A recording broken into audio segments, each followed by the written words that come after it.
Hello everyone, I hope so आप सब लोग ठीक होंगे। आज के इस वीडियो के माध्यम से हम इलेक्शंस कमीशन से जुड़े सारे फैक्ट्स एंड फिगर को देखेंगे।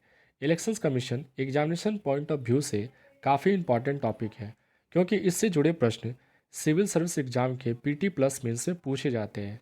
करेंट अफेयर्स की बात करें तो अगर कमीशंस में कोई न्यू अपॉइंटमेंट है, इसके चेयरपर्सन या अदर मेंबर्स की अपॉइंटमेंट होती है या कोई अदर चेंजेस होते हैं, तो इससे रिलेटेड प्रश्न करेंट इवेंट्स के रूप में अदर कॉम्पिटिटिव एग्जाम में पूछ ही लिए जाते हैं, like CDS, NDA, SSC, railway, NTN, UGC, net. एक जनरल पर्सपेक्टिव की बात करें तो इलेक्शंस कमीशंस के बारे में हर एक सिटीजन को जानने चाहिए, क्योंकि यह इलेक्ट्रल प्रोसेस में काफ़ी इम्पॉर्टेंट रोल प्ले करता है। कंटेक्स्ट की बात करें तो इसके historical background, structure, appointment and removal, power and function, electorals reform and article 324, इन सारे एस्पेक्ट्स पे हम विस्तार से चर्चा करेंगे। तो चलिए शुरू करते हैं हमारा आज का टॉपिक, इलेक्शंस कमीशन, निर्वाचन आयोग।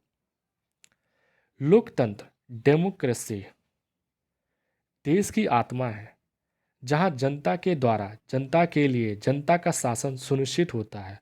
और इसीलिए हर 5 साल में सेंटर और स्टेट में होते हैं इलेक्शन, जिसमें जनता खुद अपना शासन चुनती है। इलेक्शंस के इस पूरे प्रोसेस में ट्रांसपेरेंसी बरकरार रखने के लिए, साथ ही फ्री एंड फेयर इलेक्शंस कराने का पूरा रिस्पॉन्सिबल जिस इंस्टीट्यूशंस के कंधों पर होता है, उसका नाम है इलेक्शंस कमीशन, निर्वाचन आयोग। इलेक्शंस कमीशन एक परमानेंट और इंडिपेंडेंस बॉडी है, क्योंकि इसका गठन भारत के संविधान के द्वारा देश में स्वतंत्र और निष्पक्ष फ्री एंड फेयर इलेक्शंस कराने के उद्देश्य से किया गया था। आगे चलते हैं। इलेक्शंस कमीशन ऑफ इंडिया का गठन 25 जनवरी 1950 को हुआ था। यह एक कॉन्स्टिट्यूशंस बॉडी है, संवैधानिक निकाय है।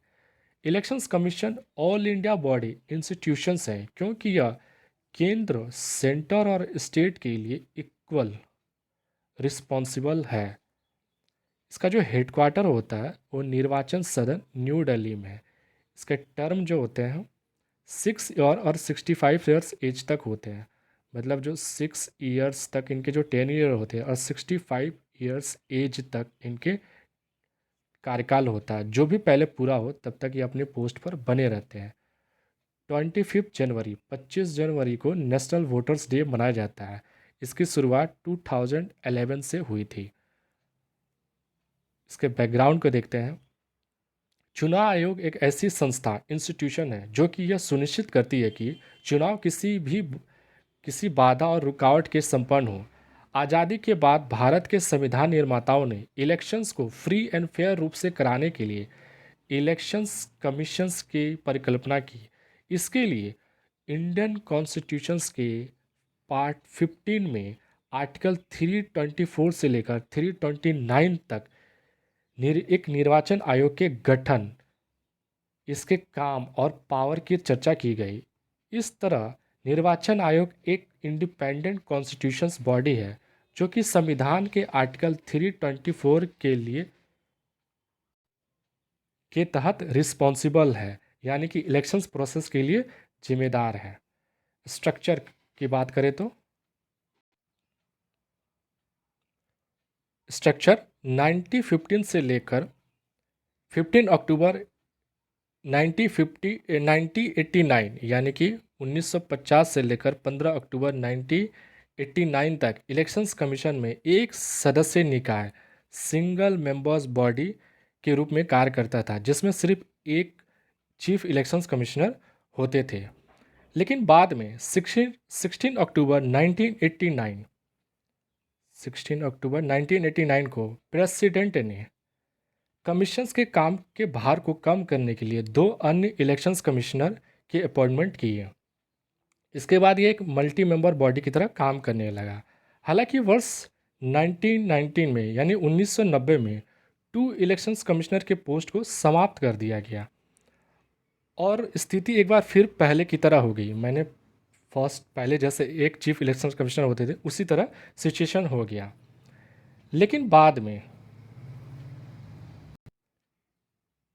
फिर से एक बार अक्टूबर 1993 यानी कि 1993 में टू इलेक्शंस कमिश्नर के अपॉइंटमेंट को किया गया, जिसमें के बाद अब तक आयोग में एक मल्टी मेंबर्स बॉडी की तरह काम कर रहा है, जिसमें एक चीफ इलेक्शंस कमिश्नर और टू अदर इलेक्शंस कमिश्नर होते हैं। आगे चलते हैं, इसके अपॉइंटमेंट को देखते हैं।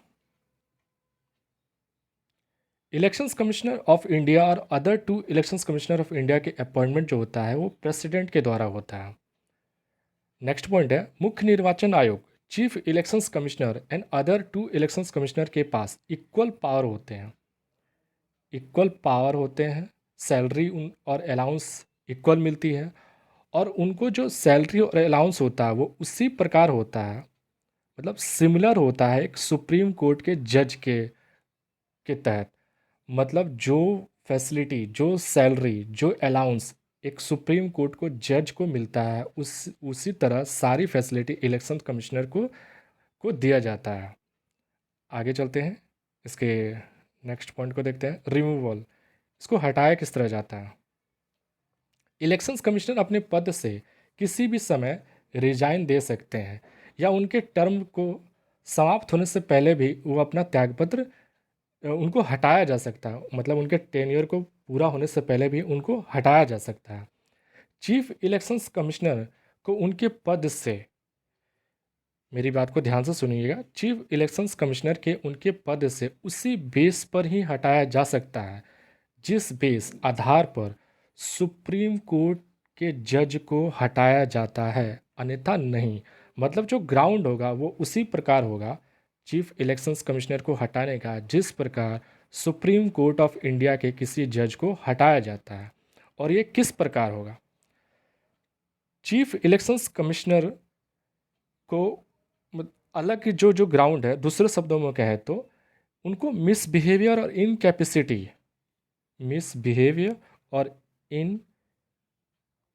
इनकैपेसिटी के आधार पर पार्लियामेंट के दोनों हाउस में एक स्पेशल मेजॉरिटी के द्वारा रेजुलेशंस पास करके प्रेसिडेंट के द्वारा हटाया जाता है।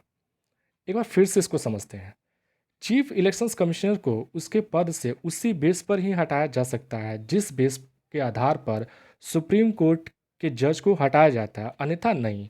दूसरे शब्दों में उन्हें मिसबिहेव और इनकैपेसिटी के आधार पर पार्लियामेंट के दोनों हाउस में के द्वारा एक स्पेशल मेजॉरिटी रेजुलेशंस पास करने के बाद प्रेसिडेंट के द्वारा हटाया जाता है।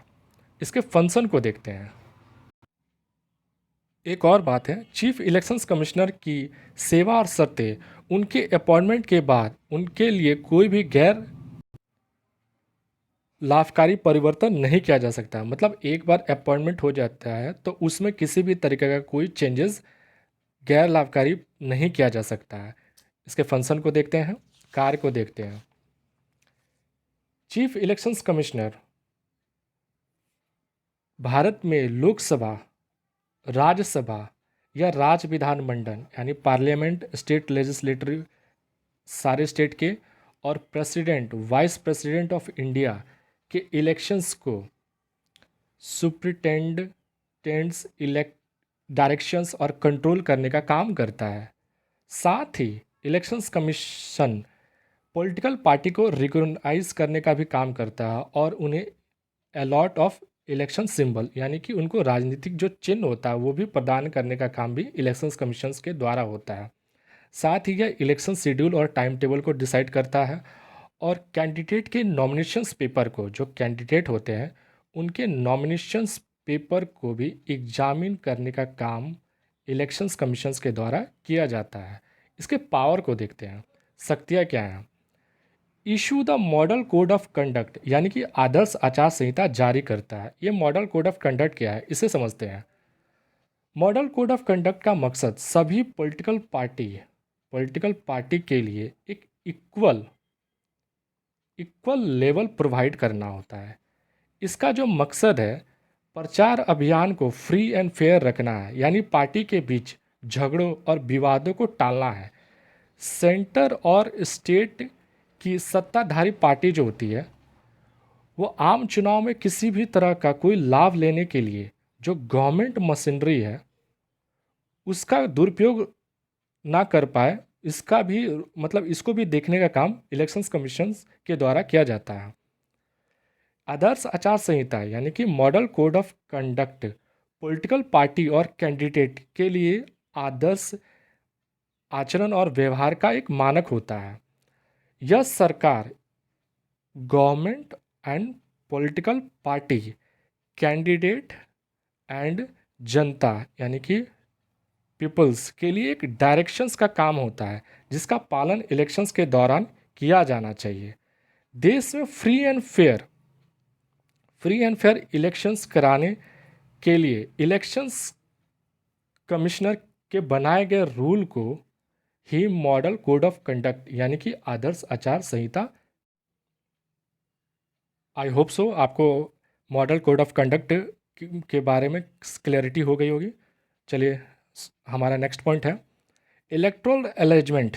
जो इलेक्ट्रोल अरेंजमेंट होता है उससे संबंधित जो डिस्प्यूट होता है उसकी जांच करने के लिए ऑफिसर को अपॉइंट करने का काम भी इलेक्शंस कमिश्नर के द्वारा होता है। मेंबर ऑफ पार्लियामेंट के डिसक्वालिफिकेशंस के लिए संबंधित मामलों पर प्रेसिडेंट को, राष्ट्रपति को एडवाइस देने का काम भी इलेक्शंस कमिश्नर के द्वारा होता है। इसके अलावा कि जो उनके काम होते हैं जो पोलिंग बूथ पर किसी तरीके का जो वायलेंस होता है या बूथ कैप्चरिंग होता है, इस स्थिति में इलेक्शंस कमीशंस के पास ये पावर होता है कि वहाँ के पोल्स को वो कैंसिल कर दे। ये सारी शक्तियाँ इलेक्शंस कमीशन के पास होती है। आगे चलते हैं, इसके इलेक्ट्रॉल्स रिफॉर्म को देखते हैं। ये क्या है? 61st constitution amendment act 1998। ये क्या है? इसके जरिए लोकसभा के साथ साथ विधानसभा में इलेक्शंस में वोट के डालने का जो उम्र है, जो एज है, उसको 21 वर्ष से घटाकर 18 वर्ष कर दिया गया। किसके तहत? 61st कॉन्स्टिट्यूशन अमेंडमेंट 1998 के तहत। दूसरा जो पॉइंट है 1989 में ईवीएम्स को यूज़ करने का एक व्यवस्था किया गया। यानी कि जो 1989 में ईवीएम्स इस्तेमाल करने की जो व्यवस्था हुई, इसका जो पहला प्रयोग है, मतलब फर्स्ट यूज़ जो किया गया था, वो 1998 में राजस्थान, एमपी, दिल्ली के असेंबली इलेक्शंस में किया गया था। साथ ही 1999 यानी 1999 में गोवा के इलेक्शंस में पहली बार किसी राज्य में पूरी तरीके से ईवीएम, इलेक्ट्रॉनिक वोटिंग मशीन का यूज़ किया गया। 1993 में issue the voter identity card, यानी कि मतलब फेक जो वोट्स होते हैं उसको रोकने के लिए जो पहचान पत्र पे फ़ोटो का यूज, यानी कि फ़ोटो आइडेंटिटी कार्ड, जिसको वोटर आइडेंटिटी कार्ड कहते हैं, वोटर आई कार्ड कहते हैं, उसके यूज़ को प्रयोग की व्यवस्था की गई। 2013 यानी कि 2013 में नोटा का विकल्प दिया गया। नोटा क्या होता है? नन एवव, यानी कि अगर किसी, आप जब पोलिंग बूथ पे जाते हो उसमें बहुत सारे एक मैकेनिज़्म दिए रहते हैं, पॉलिटिकल पार्टीज़ और उनके नाम होते हैं। साथ ही एक ऑप्शन होता है नोटा का, मतलब इन सारे विकल्पों में से अगर आपको कोई भी पसंद ना हो तो आप एक ऑप्शन चुनते हैं नोटा, मतलब आप किसी को वोट नहीं देते हैं। आपको जो सामने कैंडिडेट की जो सूची होती है उसमें से आपको कोई भी विकल्प पसंद नहीं होता है, तो आपको एक विकल्प होता है नॉन ऑफ दिस। ये एक ऑप्शंस के रूप में यूज़ किया जाने लगा, इसकी व्यवस्था की गई। नेक्स्ट चलते हैं आर्टिकल 324। ये क्या है? ये न्यूज़ में क्यों होता है? खासकर 17 लोकसभा 2019 में ये काफ़ी यूज में था। क्यों था ये देखते हैं। वेस्ट बंगाल में वायलेंस, हिंसा को देखते हुए इलेक्शंस कमीशन ऑफ इंडिया ने तय सीमा से पहले यानी कि एक दिन पहले ही चुनाव प्रचार पर रोक लगा दी। यह पहला मौका था जब इलेक्शंस कमीशन ऑफ इंडिया ने कॉन्स्टिट्यूशंस के आर्टिकल 324 का 324 के तहत इस तरह की कोई कार्रवाई करनी पड़ी हो जिसमें राज्य में समय तय सीमा से पहले ही चुनाव प्रचार अभियान को रोक लगा दी गई। मतलब ये पहला एग्जाम्पल देश में देखा गया। अब आपके लिए एक क्वेश्चन है। उम्मीद है आप इसका आंसर कमेंट बॉक्स में जरूर देंगे। प्रश्न ये है कि भारत में हर साल कहीं ना कहीं चुनाव होते हैं।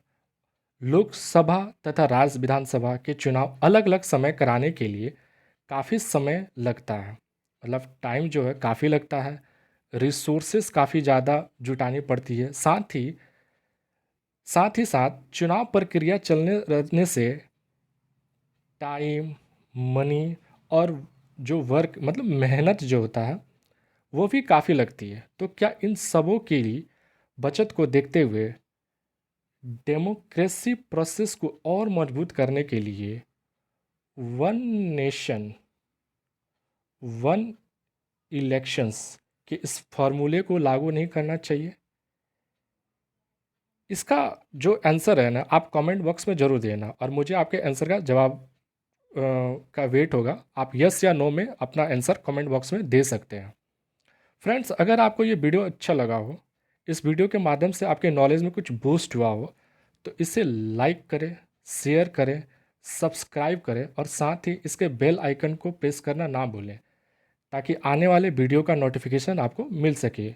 और हाँ, एक बात और है, हमारे आप हमारे एकेडमी फॉर जनरल स्टडी के टेलीग्राम चैनल से भी जुड़ सकते हैं, जहाँ पे आपको वीडियो लेक्चर के जो पीडीएफ है उसका और उसमें दिए हुए जो पिक है उसके सारे इन्फॉर्मेशन आपको हमारे टेलीग्राम चैनल पे मिल जाएगा, जिसका लिंक आपको डिस्क्रिप्शन बॉक्स में मिल जाएगा। Thank you.